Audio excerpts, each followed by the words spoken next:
Hello again and welcome back to English Today. This is DVD 12 and the fourth DVD in your lower intermediate level.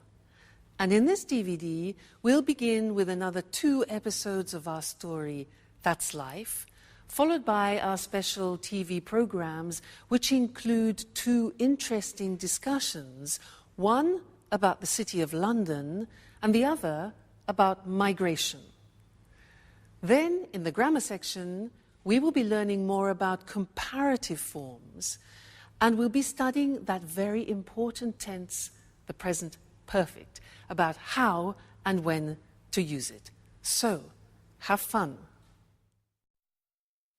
Good morning. Oh, thank you. Anne, there's a telegram for you. Oh, for me? Mm-hmm. I wonder who it's from. Oh, it's from Italy.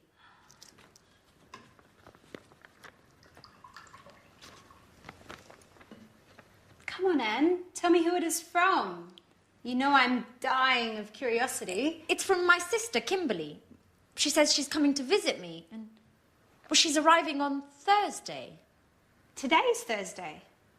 Oh, my God. It is. What? Oh, what? Now I have to tidy up and do the shopping, and the house needs a good cleaning as well. Oh. Slow down and calm down, Anne. We've got time. So, who's older, you or your sister? I am. And are you similar or different? Well, we're quite different.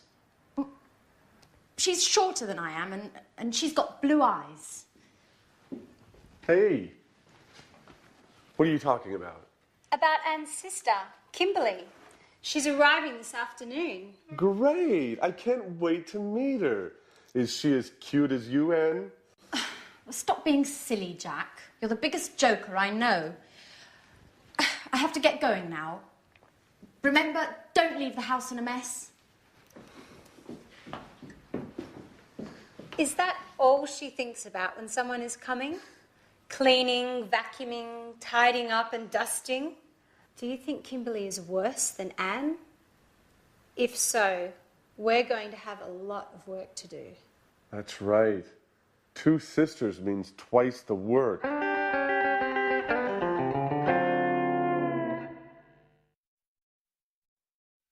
Hello again and welcome back for another English lesson on your live TV program.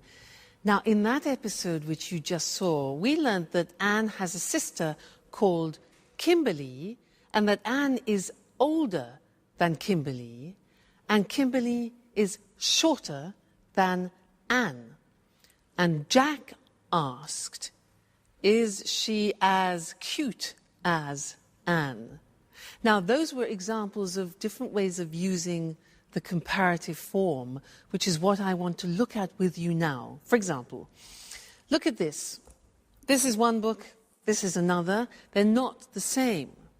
So we say, this book is bigger than this. This book is smaller than this book. Okay, they're not the same. 2 more examples. We have 2 pens. This costs €20. This costs €7. So when we compare them, we can say this pen is more expensive than this pen, and this pen is less expensive than this pen, or this pen is cheaper. Remember adjectives with 1 syllable, cheaper than, but less expensive because it has a 3-syllable adjective. Now, the next thing is what happens when objects are the same. For example, look at this. Mr. Elephant. And look at this. Another Mr. Elephant. 2 elephants. These are exactly the same. So, when we compare them, we say this elephant is as big as this elephant. So we say as plus the adjective, and then as again, as big as. This elephant is as heavy as this elephant. So when two things are being compared and they're the same, we use as. So we'll look at the screen now and we'll see that in the written form. Okay, so we said at the beginning, when something is bigger, larger, we say more than. So London, for example, is more expensive than Paris. And when two things are the same size, like our elephants, we use as. So London is as expensive as New York. So these are comparatives of equality. And then the other example was when one thing is smaller than the other. So Paris is less than London, less expensive than. Paris is less expensive than London. All right? So 3 different ways of using the comparatives. And you'll find that very useful when you're having conversations with your friends. So remember, when they're the same, he is as big as he. The 2 elephants. Great. So enjoy your learning, and I'll see you again very soon. Bye.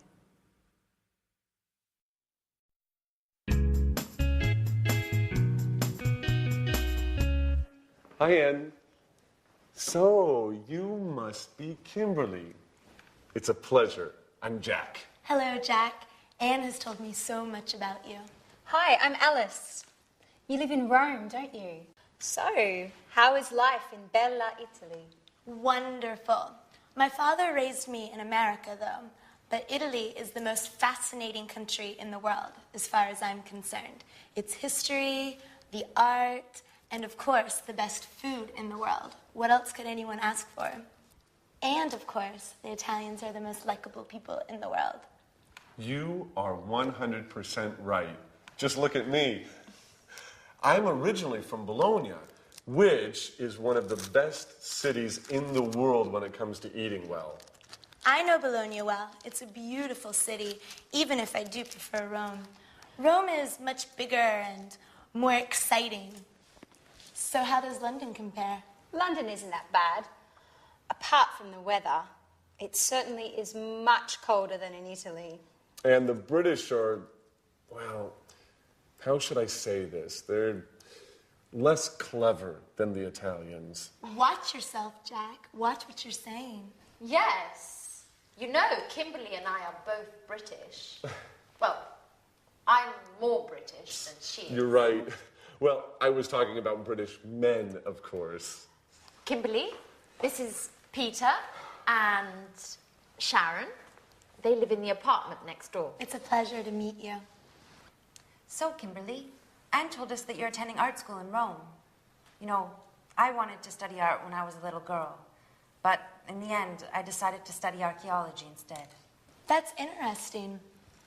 And Peter, what do you do? I'm an actor, and I do a little singing. I'm acting in a musical at the moment.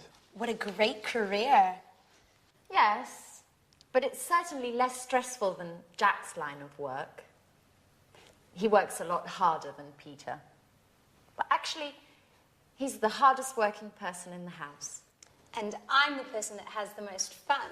Speaking of fun, what shall we do this evening? I would love to go out. It's been so long since I last came to London. Well, why don't we go to the cinema? Come on, Anne, that's so boring. Why don't we do something more exciting? I don't know.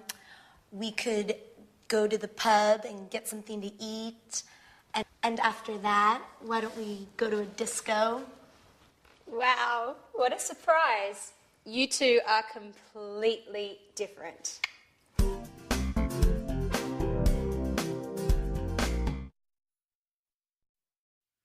Hello again and welcome back. Did you hear what Jack said? He said the British are less clever than the Italians. Well, I'm not sure I agree with that. But anyway, I want to do some revision of the comparatives and the superlatives with you. Now, do you remember that in order to formulate the comparative and superlative, you have to look closely at the adjective? If the adjective is one syllable, like short, for example, the comparative is shorter than. But if the adjective is three syllables or more, like beautiful or expensive, we say more expensive than. What happens with two-syllable adjectives ending in Y, like funny? We take off the Y, insert an I, and it becomes funnier than. All right, so are you ready to try? I will give you an adjective, and you must tell me the comparative. Okay? So, cold. Colder than. Great. One syllable. Next, good. Gooder than. No. An exception. Good. Better. Do you remember those exceptions? Very important. Don't forget, good is an exception. Good, better than. Next, likable. Yeah, likable, more likable than. Great. Dirty. Very good. Dirtier than. Bad. Yes, worse. Remember, it's an exception. Bad, worse than. Very good. Next one, far. It's another exception. Farther than. Okay. Hard. Harder than. One syllable. Difficult. More difficult than. Great. Now, superlatives. I'm going to give you an adjective and you give me the superlative. So, tasty. It's the tastiest. Okay, the tastiest. Remember, with the superlative, you put the in front of it. Next one. Beautiful. Three syllables. The. Yeah. The most beautiful. Great. Next one, good. The best. Wonderful. Yes, it's an exception. Great. The best. Next one, high. The highest. Great. Noisy. The noisiest. Bad. The worst. Very, very good. And one more, large. The largest. Fantastic. You see, it's just practice. The more you practice, the more you remember, the easier it is. Great. Well, congratulations. And I'll see you again for some more grammar in the next lesson. Bye.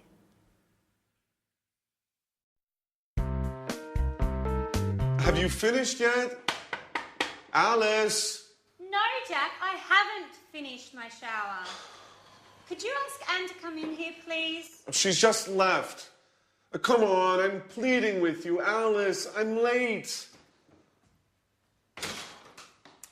Okay, I've finished.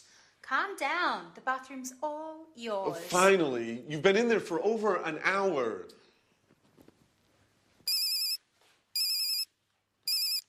Yes? Yes, this is Jack. No, I haven't seen John since yesterday. Why? Oh, the report. Yes. No, I haven't finished it yet.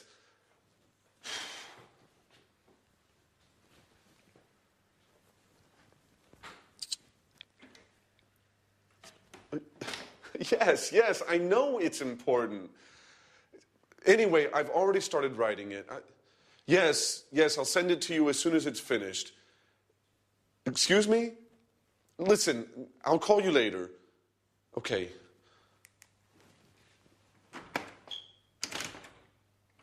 Alice, if you don't open this door, I'm going to knock it down. Actually, it's Kimberly. I've just come in. Is everything okay, Jack? Yes. No. I've been waiting to use the bathroom for over an hour. I must get to the office. Okay, Jack. It's all yours. I'll use the bathroom later. Thanks, Kimberly. That's very kind of you. Sorry.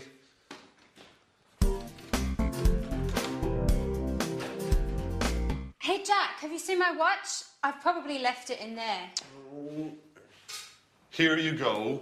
Have you forgotten anything else? Ooh, we're rather nervous today, aren't we? Bye. I have to get going. Hey, Jack, wait! Jack, your mobile! Oh, he's already gone. So, what are you doing today, Kimberly?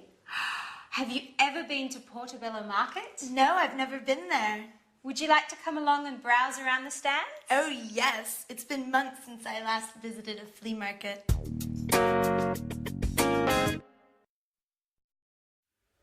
Well, Jack is becoming more and more Italian, don't you think? Now, in that last episode, our friends were using a new tense which we haven't yet studied together, and I want to look at now. Let me give you some examples of what they said. Alice said, I haven't finished my shower. Jack said, she's just left. He also said, you've been in there for more than an hour. Alice asked, have you seen my watch? And then Alice also asked Kimberly, have you ever been to Portobello Market? And Kimberly said, no, I've never been there. Now, these are all examples of the present perfect tense, very important tense in English, which I want to look at with you now. At the moment, we want to look just at the construction of the present perfect. Now, as from the examples you heard, I was using the auxiliary have and has, followed by what we call the past participle. Now, let me just explain the past participle. Let's take some regular verbs. Live, the past tense of live is lived, and the past participle is also lived. So in the verb paradigm, it's live, lived, lived. And that's the same for all regular verbs, so that's easy. Watch, watched, watched. Start, started, started. So the third column is our past participle. Now things change in the irregular verbs. Let's look at an example. Go. The past tense of go is went, and the past participle is gone. Go, went, gone. You see it changes. Another example, begin, past tense began, and then begun, the past participle. Fly, flew, flown, past participle. Now here, like the past tense, you have to memorize them by heart. That's the only way. So in the verb paradigm, you need the third column in order to construct the present perfect tense. Let's look at some positive sentences. I've paid. Now, we contract I have into I've, as we always do in English. I've paid. Pay, paid, paid. You've forgotten. You have forgotten. Forget, forgot, forgotten. She's left. She has left. Be careful, because you see the abbreviation is she's. It's not the verb is, it's has. She's left. Leave, left, left. Okay? He's arrived. It's finished. Contraction always. We've won. Win, won, won. You've understood. Understand, understood, understood. And they've changed. Negative form is easy. The auxiliary goes into the negative haven't or hasn't. Look at the examples. I haven't found it. And he hasn't seen it. See, saw, seen, past participle, okay? Question form, you invert the auxiliary, the subject, as always. So, have you eaten? Eat, ate, eaten. And has she moved? Okay, so these are the examples of how you formulate the present perfect. Now, in the next lesson, we're going to look at when we use the present perfect, which is a little bit more tricky. But now let's go back and see what's happening to our friends. Jack arrives home and he's very tired. Let's go and join them. Bye.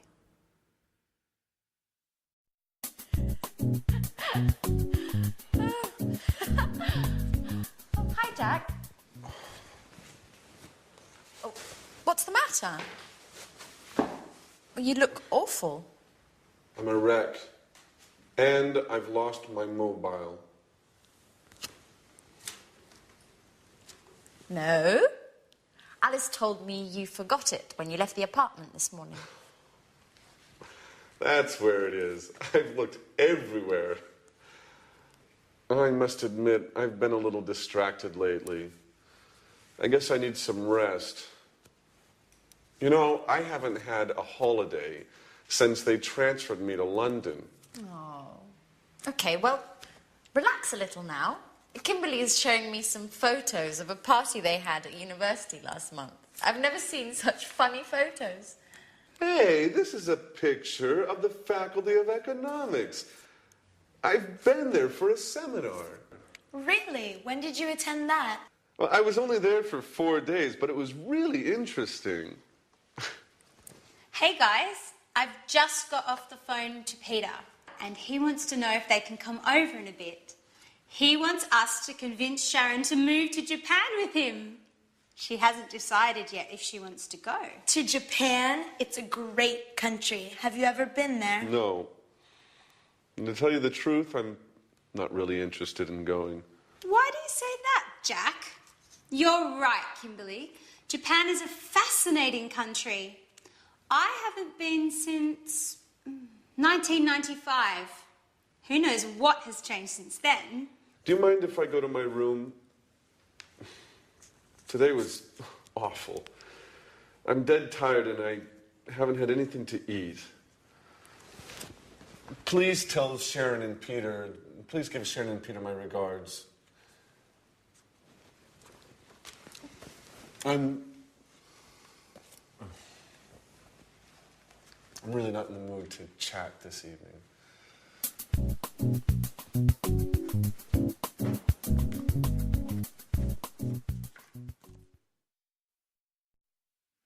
Jack, I haven't had anything to eat yet.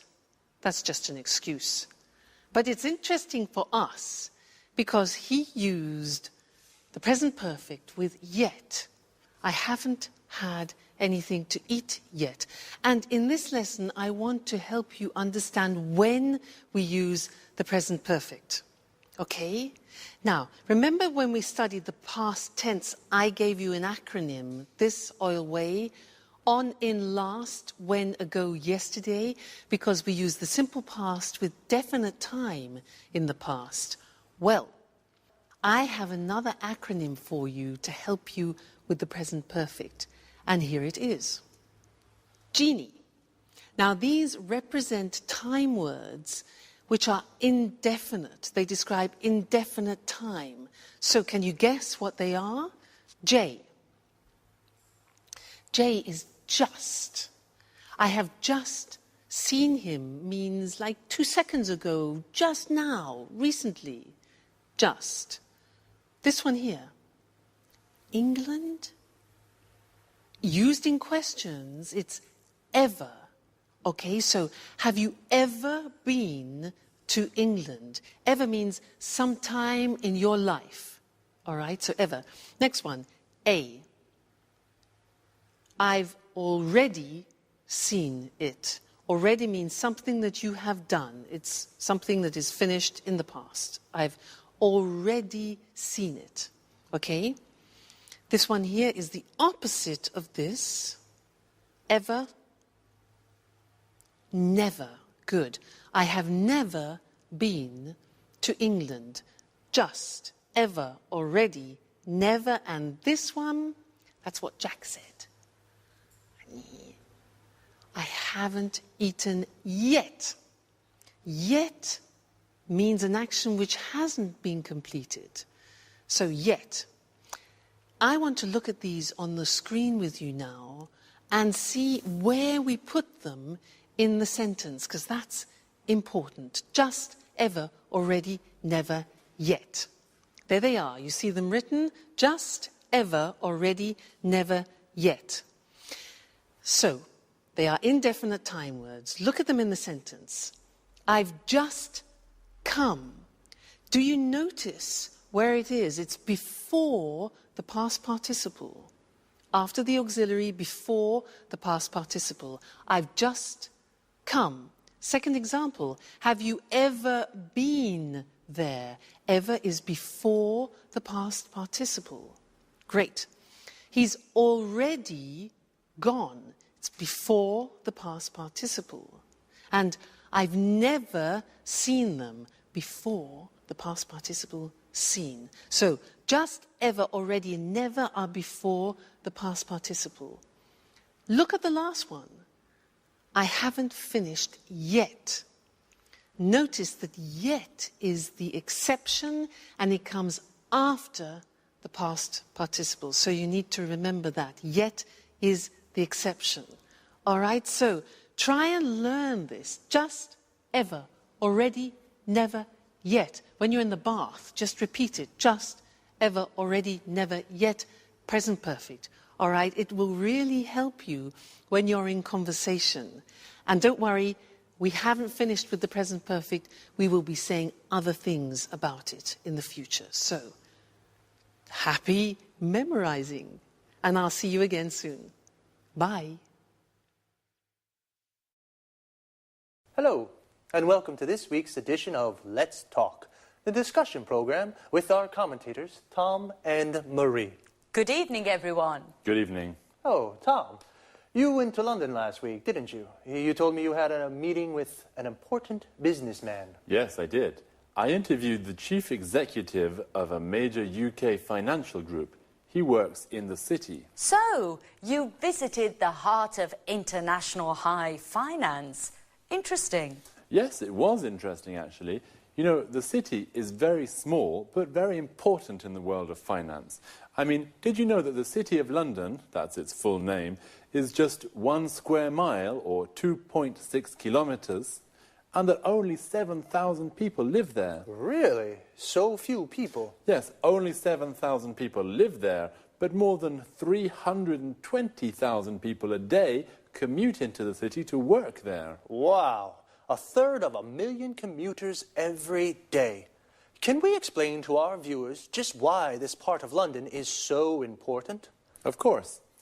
The city is a global financial centre with hundreds of banks, financial exchanges, insurance companies and investment companies. You know, there are more than 500 companies in the city. That's right. And it also has several important commodity markets. The city's the place to buy commodities such as oil, gold and silver. In the city, people carry out all kinds of financial transactions. They borrow money, save money, invest money, buy and sell commodities, buy and sell insurance for all kinds of things, from oil tankers to skyscrapers. Exactly, Marie. Together with Tokyo and New York, the city is one of the world's most important financial centres. It's situated between the time zones of Asia and America. In fact, offices in the city don't have just one clock, they have at least 4, with clocks showing the time for Tokyo, Zurich and New York. So, the city's open for business 24 hours a day. Well, do only people from the world of finance work there? Oh, no. Lots of other highly skilled people work there. For example, many lawyers, accountants and computer experts work there. They help the banks and insurance companies to work smoothly. It's worth remembering, too, that the city is a beautiful place to visit. It can be ultra-modern and medieval at the same time. There are some beautiful old buildings, especially the churches, and some innovative new buildings such as the Lloyd's Insurance Building and the Swiss Re Building, or the Gherkin as it's now known. But remember, don't visit the city at weekends. There's nobody there, and most of the shops and pubs are closed. Ah, thank you for that tip. Well, the city is the financial heart of the UK, and perhaps of Europe. But it is also an interesting place to visit with many interesting buildings. Thanks to our commentators. Goodbye. Goodbye. Goodbye, everyone, and see you again soon for our next interesting appointment with Let's Talk. So, the City of London is the financial heart of the UK, the heart of international high finance. We say a thing or a place is the heart of something, we mean it is the center. Well, the City of London is very important. 320,000 people commute every day to work there. To commute means to travel regularly from work to home to work. Usually, the distance is quite far. A person who does this is called a commuter. The city is important because it's full of financial institutions. For example, insurance companies. These are companies that insure people or property. This means they guarantee against loss or damage. Now, most people have car insurance. You pay your car insurance every year, and if you have an accident, your insurance company pays for the damages. Hopefully. Going back to the city, there are investment companies, companies that buy shares of other companies to make a profit. And there are several commodity markets. Several is more than two, but not many. A commodity is a product that you can buy and sell in large quantities. Coffee, oil, gold are all commodities. The place where you buy and sell commodities is called a commodity market. And of course, there are lots of banks in the city. A bank is an institution that carries out financial transactions. To carry out means to do. Financial transactions are the things you do with money. Some examples are, you can borrow money. To borrow means to take and then to give back later. You can save money. To save means to keep secure. The bank keeps the money for you. You can invest money. To invest means to buy something or put your money into a company to have a financial return. People invest money to make more money. See you again soon. Good evening to all viewers, and welcome to this week's edition of Let's Talk, our discussion program with our expert commentators, Tom and Marie. Good evening, Eric. Good evening. Well, according to the data from the latest European conference on migration, the number of migrants arriving in Europe has increased enormously over the last 5 years. EU politicians are divided on this issue. Some of them believe that migration is a bad thing and causes lots of problems. On the other hand, other politicians maintain that migrants contribute to the developing of the economy. Could I ask what you think about these issues? Well, in my opinion, migrants don't help our economy. On the contrary, they take jobs from local people and push down pay rates for both unskilled and skilled workers. In fact, migrants are often paid less than the legal minimum wage. I'm afraid I don't agree with you, Marie. Many employers use immigration to plug labour shortages. For example, in agriculture. Farmers employ thousands of Eastern European workers to pick their crops, as they can't find local workers to do the work. Oh, that's true. In addition, there are low birth rates in most European countries, particularly in Spain and Italy. The economies of these countries need more workers, especially for difficult jobs that local people don't want to do. Exactly, and it's important to remember that migrant workers contribute to the economy because they pay taxes. Well, this only happens if migrant works legally. Unfortunately, many migrants come into Europe illegally. You're right, Eric. They come in illegally and they often form an underclass that doesn't have access to healthcare and education. That's why they sometimes get involved in criminal activities.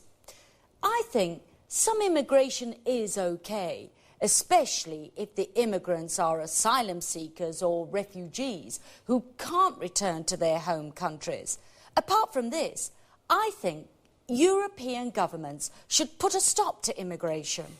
How do you suggest they do this? Well, the EU should do more to help develop the economies of North and West Africa. This would help economic migrants, migrants who come to Europe to work, to stay at home, find a job, and develop their local economies. Come on, Marie. Today, the world is a global village. People have always moved around the world. Don't forget, for example, the millions of Europeans who migrated to North America at the beginning of the last century. They experienced the same problems that the Africans are experiencing today. That's right, Tom. Migration is as old as the human race. People have always moved to where it is possible to make a living. Maybe we should get used to the ideas that our society is becoming more and more multiracial. Okay, this discussion has been very interesting, but unfortunately it is time to say goodbye to Tom and Marie. Goodbye, Eric. Goodbye. Goodbye. Goodbye, and see you again soon for our next installment of Let's Talk. First of all, let's look at the difference between migration and immigration. Migration is the movement of people from one country to another. A migrant is a traveler who moves from one country to another. There are two kinds of migrants: economic migrants, who come from poor countries and look for work in Europe, and asylum seekers and refugees, people who must leave their home country because their lives are in danger there. Immigration is the migration of people into a country to live there. So, an immigrant is a person who goes to a foreign country to live there.